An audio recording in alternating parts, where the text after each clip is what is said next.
Polo. Ministra. Telopolo izy.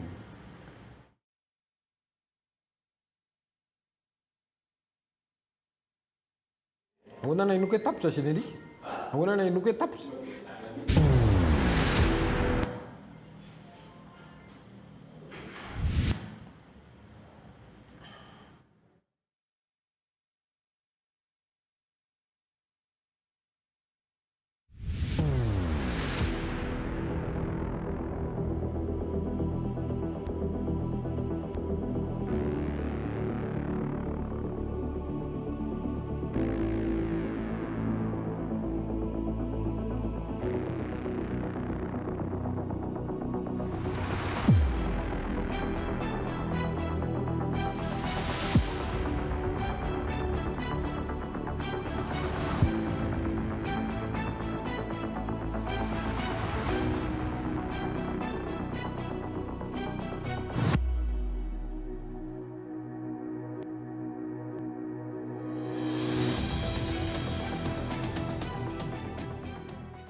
Miarabantsika rehetra tompoko lasy toko vavy amin'ity alina ity tonga soandray atao anatin'ny fandarana manokana eto amin'ny télévision malagasy, fandarana manokana natao anasana vahiny iresahana ny raharaham-pirenena. Ny vahintsika amin'ity alina ity Andriamatoa Durolain Retoniany, teknisiana eo amin'ny setry ny fizahantany no sady mpandinika akaiky ny raharaham-pirenena. Miarabanao tompoko tonga soa atao anatin'ny fandarana manokana eto amin'ny TVM.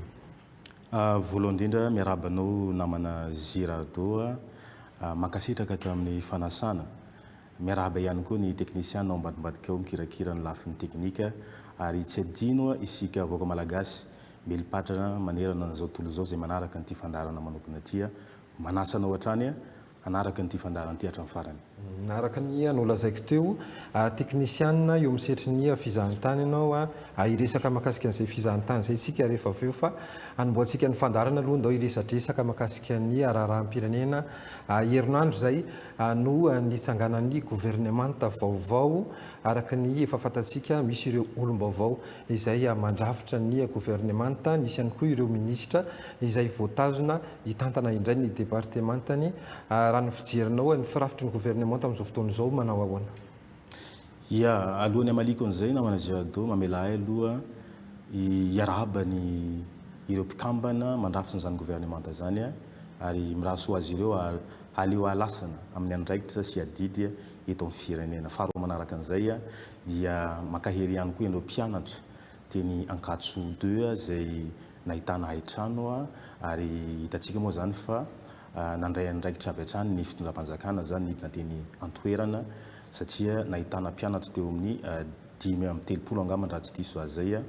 koa dia mankahery andreo mpianatra zany amin'izay haitrano zay. Fantaninao miompana amin'ny hoe manahoana ny fahitanao, ny fahitako moa zany ny firafitry ny gouvernemanta amin'ny ankapobeny aloha zany dia tsy niova firy satria teo amin'ny 7 eo no reconduit dia teo amin'ny 3 raha tsy diso ny fitadidiko ny vaovao zany ao anatin'ilay mpikambana mandrafitra an'izay gouvernemanta zay. Amin'ny ankapobeny dia hita hoe betsaka ny teknisiana par rapport amin'ny politisiana, voajery ihany koa zay parité zay satria misy ihany koa ny vehivavy ao anatin'izany gouvernemanta zany. Ny tanora indro-kely satria hita hoe somary io koa moa samy manana ny famaritana atao hoe tanora fa amin'ny ankapobeny aloha zany dia betsaka koa ny tanora tamin'ny gouvernemanta voalohany par rapport amin'ilay gouvernemanta vaovao fanindroany ao anatin'ity fanavaozana ity zany. Ny zavatra andrasana angambany amin'ireo nde ataontsika hoe mpikambana ao anatin'izany gouvernemanta zany no mahaliana ny olona amin'izao fotoana izao satria hitantsika fa miazakazaka ny raharaham-pirenena zany indrindra eo amin'ny lafin'izay famahana ny olana ara-tsosialy sy eo ihany koa ny lafin'ny toe-karena fa indrindrandrindra ny lafin'ny diplomasia namana Girardo satria amin'izao fotoana izao dia tsy azontsika idovirana ny fiatraikan'ilay ady eo amin'ny Iran sy Israël ary États-Unis zany amin'izao fotoana izao na tiantsika na tsy tiantsika tsy maintsy hisy fiatraikany zany amin'ny firenentsika zany eo amin'ny lafiny toe-karena zay eo ihany koa amin'ny lafiny zay ndeha ataontsika hoe géopolitique na ny diplomatie zany. Ao anatin'ny fitondrana fanavaozana sika amin'izao fotoana izao any aralalala fa fitakiana no natongavana tamin'izao fanjakana izao raha ny fahitanao azy ohatrohatry ny ahoana ny mety hoe fanavaozana tokony hapitraka eto amin'ny firenena raha mahitsy kokoa tena makany amin'ny lalany fanavaozana ve isika amin'izao fotoana izao raha fomba fijerinao? Somary mampanirana be mamaly ny fanontaniana fa ezaka za ny fahitako azy amin'ny ankapobeny aloha zany dia mirositsika makany amin'izay fanavaozana zay. Hitatsika fa na eo amin'ny lafiny diplomatie fotsiny dia efa misy ezaka goavana, dingana goavana ary fahasahiana goavana satria raha nahazatra atsika dia mitodika makany amin'ny firenena tandrefana fa zao tsika zany zao dia fahasahiana zany hoe mitodika amin'ny firenena tatsinanana zany raha tsy resaka fotsiny za ny ndeha ataontsika hoe fifandraisana ara diplomatie zany zay ataoko hoe miha mafy amin'izao fotoana zao amin'ny zareo rosianina zany. Zay ny lafiny ray amin'izay fanavaozana zay. Faharoa eo ihany koa ny fanavaozana amin'ny lafiny fomba fiasa satria hitatsika fa betsaka zay toromarika nomeny filohan'ny fanavaozana zay mahakasika ny fanovana toe-tsaina indrindra zany fanovezana toe-tsaina zany dia miainga avy amin'ny ireo mpikambana ao anatin'ny gouvernemanta zany. Dia eo ihany koa amin'ny lafin'izay fanavaozana zay eo amin'ny ady amin'ny kolikoly satria taloha moa zany dradradradraina foana le ady amin'ny kolikoly fa ohatrany hoe tsisy asa mivaingana zany na koa hoe vokatra mivaingana zany manoloana an'izay ady amin'ny kolikoly zay fa amin'izao fotoana zao dia hitatsika fa manao ezaka ny fitondram-panjakana zany eo amin'ny ady amin'ny kolikoly zay raha tsy resaka fotsiny sika ireny rapport zay navoaka ny Cour des comptes tamin'ny farany teo dia misy vola manodidina ny 3811 milliards zay vola tsy fantatro hoe nakaiza le vola dia manao ezaka zany fitondram-panjakana amin'izao fotoana zay hoe ahoana fomba ahafahana zany mamerina na koa hoe mitady ny tompona andraikitsan'ireo vola reo zany. Itsandan'izay moa zany ny fanaovana tantely afa-drakotra ny harem-pirenena zany satria nisy volamena teo amin'ny 4 taona eo koa zany dia nanome toromarika ny filohan'ny fanavaozana zany mahakasika ny hoe ahoana fomba ahafahana zany mijery ireo tompona andraikitra zany zay nanao an'izay détournement zay zany dia fahasahiana goavana ary andrasantsika moa zany nitohin'izay satria raha talohantsika resaka fotsiny le izy hoe atao zay atratsara n'ireo olonareo fa zao ndray zany dia fomba fiasa vaovao dia tena hoe ahoana fomba ahafahana tena hoe mitady an'izay tompona andraikitsy ny ndeha ataontsika hoe infraction zay. Tamin'ny herinandro maromaro lasa teo zay maromaro ireo faneho-kevitra teny amin'ny tambazotra tserasera indrindra ny alohan'ny nanendrena ireo mpikambana atao anatin'ny gouvernemanta. Nisy tamin'ireny faneho-kevitra ireny no azo lazaina hoe manenjika ny fitondrana amin'izao fotoana izao manahoana ny fahitanao amin'ny ankapobeny ny faneho-kevitra amin'izao fotoana izao eny amin'ny tambazotra tserasera? Tsy azoka divirana namana Girado fa tsy ohatrany ndeha ataontsika hoe régime teo aloha ny zavatra misy ankehitriny satria ny régime teo aloha somary manahirana zany faneho-kevitra amina tambazotra tserasera zany hitatsika fa amin'izao fotoana zao ary tafiditra anatin'ny fanavaozana daholo zany ny fahalalan'ny tsirairay zany maneho hevitra zay io dia malalaka fa ny tsy mety kosa zany ireny maniratsira olona mandrabiraby olona amina tambazotra tserasera indrindra zany satria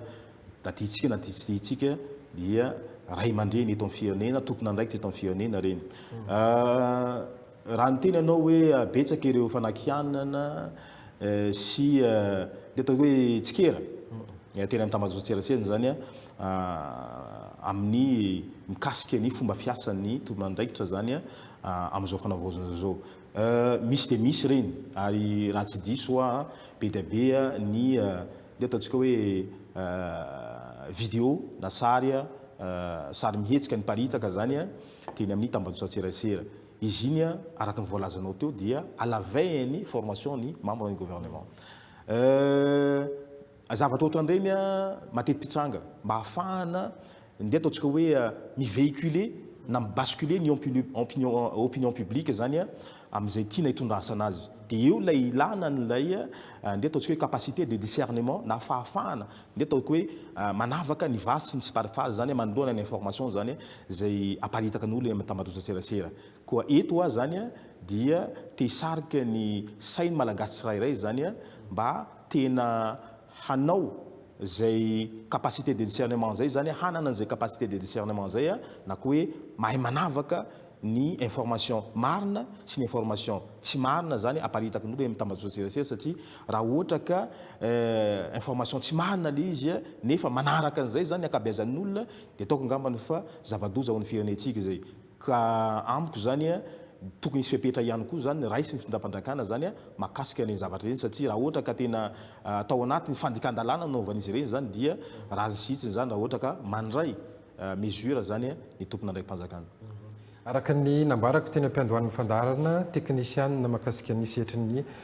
fizahantany ianao ary eo amin'izay tontolon'ny fizahantany izay dradradradraina foana nandritra ny fitondrana ny fandimbo hoe ny fizahantany dia anisan'ireo fanohitra hampandrosoana ny firenena hatramin'izao tsy hita loatra makaiza ny setrin'ny fizahantany eto Madagasikara ao anatin'ny fanavaozana isika izao inona ny hevitra hitanao mety hoe hampandroso lalindalina kokoa ny setrin'ny fizahantany tia hitondra makany amin'izay fampandrosoana zay. Be dia be ny zavatra azo resahana ao anatin'ny fizahantany satria izy ity secteur transversal amin'izay transversalité-n'izay zany misandrahaka amina ministère maromaro. Ny fototra zany aloha zany dia ahoana fomba hahafahantsika nde ataoko hoe manatsara n'ilay connectivité aérienne. Zany hoe amanosy atsika zany dia lalana anankiroa ihany mahatongavana eto Madagasikara na mandeha sambo zany hoe bateau de croisière ny mpizahatany mankaty Madagasikara na mandeha fiaramanidina zany. Ny eo bateau de croisière zany limité tsika satria saisonnier iny zany hoe misy fotoanany zany ka tokony hamafisina zany io connectivité aérienne io zany satria hitatsika fa marisarisa ny nde ataontsika hoe compagnie Air Madagascar na Madagascar Airlines fomba filazantsika azy moa zany mahaberesaka koa izy fa ahoana fomba hanatsaratsika an'izay lafiny connectivité aérienne zay. Ny faharoa dia resaka sécurité satria tsisy mpizahatany handeha amina firenena tsy milamina. Ny fahatelo dia jerena ihany koa ireo lalana zay mamikaikaiky ny mpizahatany na isika malagasy dia tsy mampisy appétit de voyage izy ireny ahoana zany fomba hijerena azy koa. Ny farany angambany dia resaka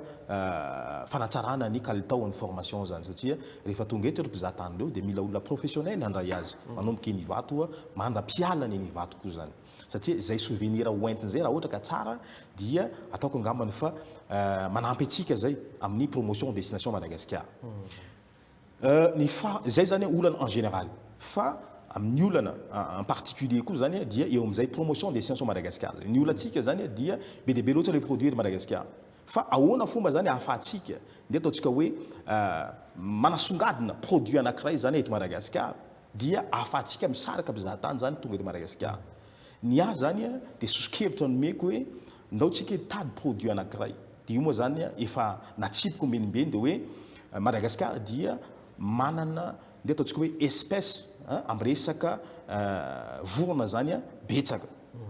Raha mpitany firenena hafa angambany izy mety mbola kely fa betsaka amin'ny lafiny endémicité zany hoe tsy fahita afa-tsy eto Madagasikara satria raha ohatra ka 480 ny karazam-borona misy eto Madagasikara dia ny tsasa-manila andreo zany tsy fahita afa-tsy eto Madagasikara. Ny mpijery vorona maneran-tany nefa zany namana izy ado dia manodidina ny 150 millions zany hoe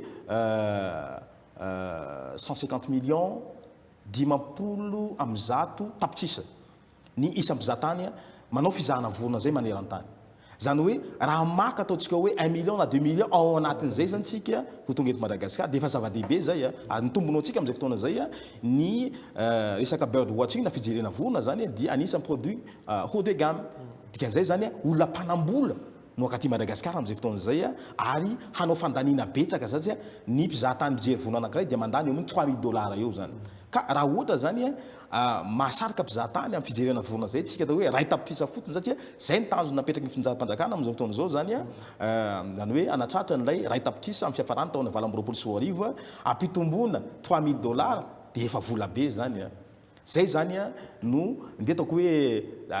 produit vaovao tokony no ampidirintsika zany a asongadintsika eto Madagasikara raha ohatra ka te hiditra atsika amin'izay fanavaozana an'ilay produit tiatsika omena an'ireo vahiny zany avy any ivelany ary farany fa tsy latadanja dia saika firenena avy amin'ny miteny anglisy zany no makafy ny fijerena vorona eo satria raha ny statistika namana Jado dia ny mpizahatany miteny frantsay no lohalaharana zany tonga eto Madagasikara fa afaka mirenverser une situation koa zany tsika amin'izay fotoana zay eo ihany le mpizahatany makaty Madagasikara miteny frantsay fa amin'ny alalan'ilay produit vaovao zany amin'ny fijerena vorona io dia azotsika atao koa misarika ny mpizahatany zany avy amin'ny lavalin''izao tontolo zao mba tonga eto Madagasikara zany mitondra an'izay volan'izay zany maketo amintsika sady micréer asa koa moa zany satria azo adino fa ny sehatry ny fizahatany dia sady pourvoyeur de devise izy no créateur d'emploi ihany koa. Ivelana kely resaka an'le raharam-pirenena isika raha atao anatin'ny roa taona inona no mety hoe zavatra andrasanao mivaingana zany? Ny zavatra tena andrasako aloha sy andrasan'ny be sy ny maro amin'izao fotoana izao dia lay rafitra satria io no tena andrasan'ny be sy ny maro ary mission ny fanavaozana zany rafitra ohatra ny ahoana no mety amin'ity firenentsika ity ray zay ny faharoa manaraka an'izay dia lay diplomasia satria raha nahazatra antsika zany dia nitodika tamin'ireo firenena tandrefana fa hanahoana zany ny diplomasia itondrasantsika ny diplomasia antsika zany hoe fiara-miasa amin'ireo firenena avy nivelany zany ao anatin'izao fanavaozana zao zay zany amiko ny zavatra goavana tena andrasako amin'ny fanavaozana. Eny ary manapitra ny fotoanantsika atao anatin'ny fandarana manokana so misy afatra farany avy aminao ary manampijery. Ny afatra farany ngambany dia mbola ndetako hoe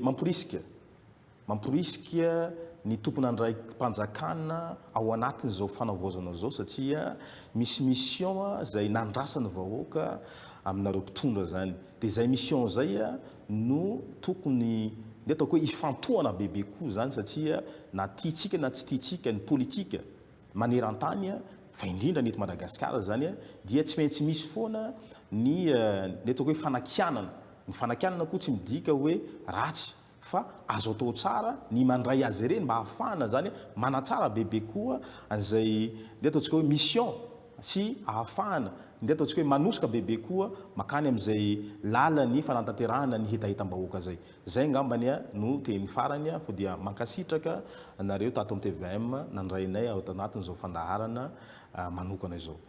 Ianao no ankasitrahana nanaiky ny vahiny tao anatin'ny fandaharana manokana ankasitrahana ihany koa isika tany atokantranontany nanaraka ny fandaharana hatramin'ny farany mametraka ny veloma amintsika ho amin'ny manaraka indray veloma tompokilasy tompovavy.